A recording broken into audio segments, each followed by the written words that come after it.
Salut tout le monde, on va revenir aujourd'hui sur l'actu chaude MMA de la journée, la grande annonce hier de Dana White qui a d'ailleurs complètement éclipsé l'UFC Bakou qui n'était pas un très bon événement, on va pas se mentir. Dana White en conférence de presse après la soirée en Azerbaïdjan a annoncé la retraite de Jon Jones.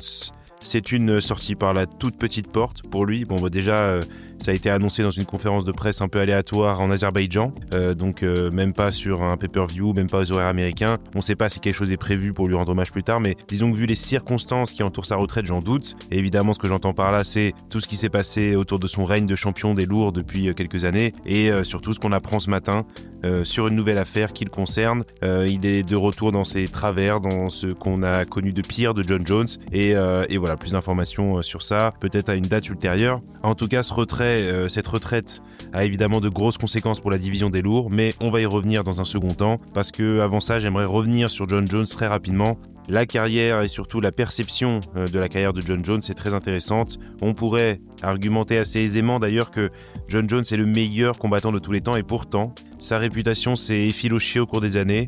D'abord à cause de sa personne, à cause de ce qu'il est, à cause de ses agissements, et puis petit à petit c'était tellement fort que ça a remis en cause le sportif, avec bien sûr le dopage, les performances sur la fin de sa carrière et d'autres choses qui se sont accumulées. Pour moi, à mon sens, en tant que fan, il y a deux Jon Jones sur tous les plans, le Jon Jones d'avant et le Jon Jones d'après la suspension en 2015, et ça a été terrible pour lui, pour sa perception que les gens ont de lui, cet arrêt, parce que même s'il avait déjà des affaires au cul avant ça, il faut pas l'oublier, c'est à ce moment-là que les fans ont commencé à vraiment se tourner contre lui, parce que le Jon Jones qui a crevé l'écran en 2011, il avait tout pour lui, il était jeune, extrêmement performant, il alignait les légendes les unes après les autres et il était très actif, en plus d'être très apprécié par le public parce qu'il présentait bien. Mais quand les premières affaires ont été rendues publiques, quelque chose a commencé à se briser dans la relation entre Jon Jones et les fans. Et évidemment, il y a une part de l'audience qui n'a que faire de l'extra-sportif, ça ne les intéresse pas, et c'est d'ailleurs même pas un prisme par lequel ils regardent le MMA ou le sport d'une manière générale. Pour d'autres, la personnalité, le personnage, le caractère, c'est primordial, et les à côté sont peut-être pas aussi importants, mais en tout cas importants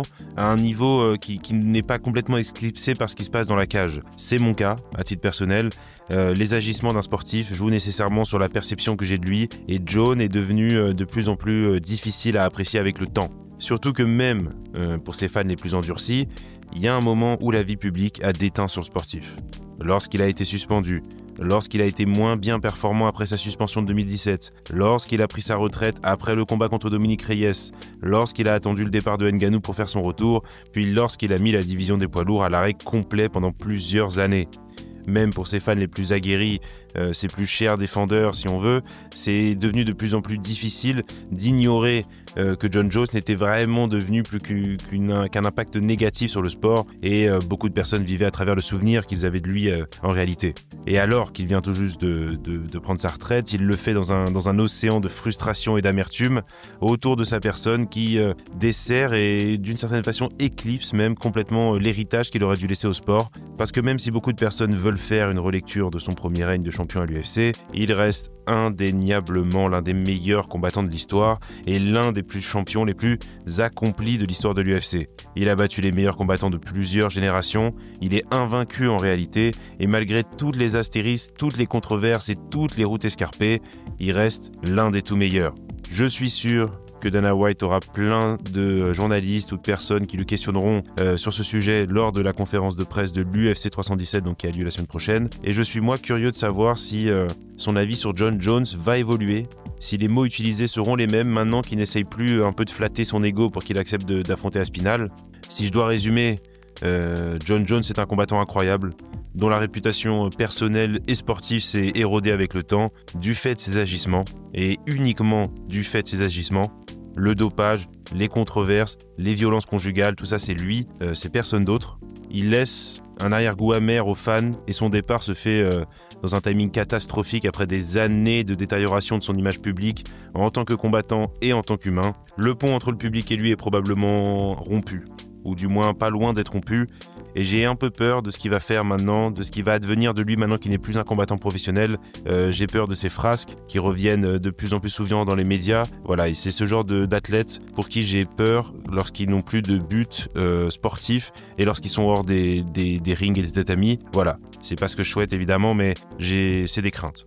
Mais voilà, sur une note peut-être un peu plus réjouissante, cette retraite va relancer bien sûr la division des poids lourds. Conséquence immédiate du départ de Jon Jones annoncé par Dana White hier soir, Tom Aspinall est promu en tant que champion des poids lourds incontesté. Il était temps, il aura perdu un peu de temps, il faut le dire, depuis la prise de la ceinture intérimaire, il me semble, à l'UFC 295, mais à seulement 32 ans, il vient tout juste d'avoir 32 ans, il a largement de quoi se construire un palmarès conséquent. On sait que ça le ronge, on sait que ça le démange, on sait qu'il veut combattre, il en a parlé plusieurs fois, j'imagine qu'on le verra bientôt dans la cage et je pense que c'est un combattant qui aura volonté de rester actif parce que c'est pas la première fois qu'il expérimente une pause, il avait été blessé, on se rappelle, et voilà, je pense que là ça le démange et qu'il veut revenir vite. La question maintenant évidemment c'est de savoir contre qui. Quand on regarde la division quand même des poids lourds, il n'y a pas beaucoup de noms crédibles pour l'affronter, il y a peu de gars qu'il n'a pas déjà battu aussi, il a roulé sur Alexander Volkov en un round, il a mis KO Sergey Pavlovich en un round, il a mis KO Curtis Blade en un round, et rapidement, voilà, les possibilités s'affinent un petit peu. Quand on regarde le classement dans son intégralité, et rapidement, en fait, quand on regarde juste les premiers noms, il y a peu d'options qui sautent aux yeux, et honnêtement, l'adversaire devrait vraiment se débattre entre 2-3 noms. Évidemment, on est français, donc on va commencer par là. Cyril Gane est une option plus que crédible. Les deux hommes ont une rivalité plutôt amicale. Voilà, ça s'est un peu cherché. Tom voulait le combat, Cyril ne le voulait pas, puis Cyril ne pouvait pas. Bref, voilà, ça s'est un peu échangé, mais voilà, je parlerai pas de rivalité, c'est plutôt poli. Cyril reste aussi sur 2 victoires de suite, et c'est un poids lourd installé, connu du public, qui a déjà main eventé des pay-per-view. La rivalité anglaise-française, ça fonctionne bien dans tous les sports. Et évidemment, 2 problèmes majeurs, quand même, quand on parle de Cyril Gane, pour qu'il obtienne ce combat. Déjà, il a perdu ses 2 combats de ceinture contre Jon Jones et Francis Ngannou. Et ensuite, il y a quand même une grosse controverse autour de la décision de son combat contre Volkov en décembre, quoi qu'on en pense.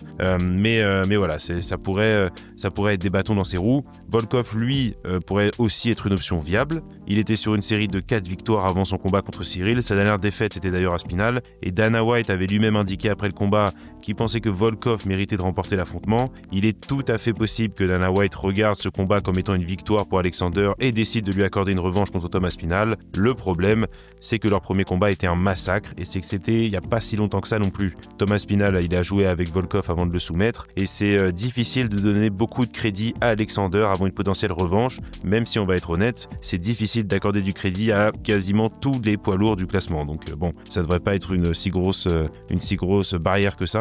Un adversaire frais pour Tom Aspinall, ça pourrait aussi être Jailton Almeida.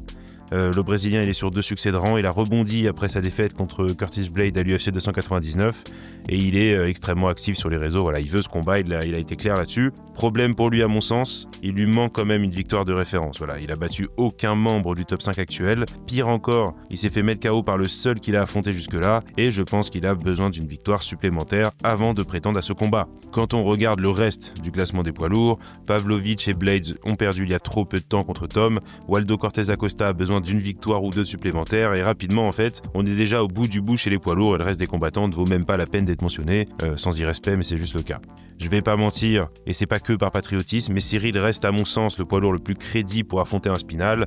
Il a un nom, il a déjà combattu au plus haut niveau et même si Dana White a dit qu'il pensait que Cyril avait perdu contre Volkov, j'ai pas besoin de vous rappeler la propension de Dana White à faire des gymnastiques avec ses mots si ça peut aller dans son sens.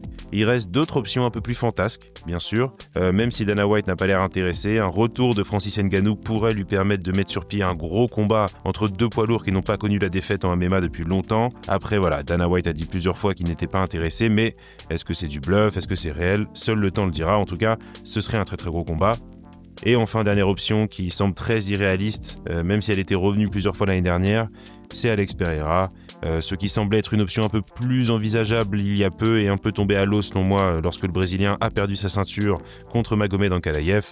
Il semble qu'une revanche soit plutôt à l'ordre du jour entre les deux et pour Tom Aspinall, il va probablement falloir regarder du côté des poids lourds pour trouver un prochain adversaire, même si personne ne se détache vraiment clairement. Et voilà pour la retraite de Jon Jones et les conséquences sur la catégorie des poids lourds. N'hésitez pas à me dire ce que vous pensez de cette retraite, ce que vous pensez sera la suite pour les poids lourds surtout, c'est intéressant. Pas mal d'options, peu de viables, donc voilà. N'hésitez pas à me dire ce que vous en pensez en commentaire et nous, on se reparle bientôt. Salut tout le monde.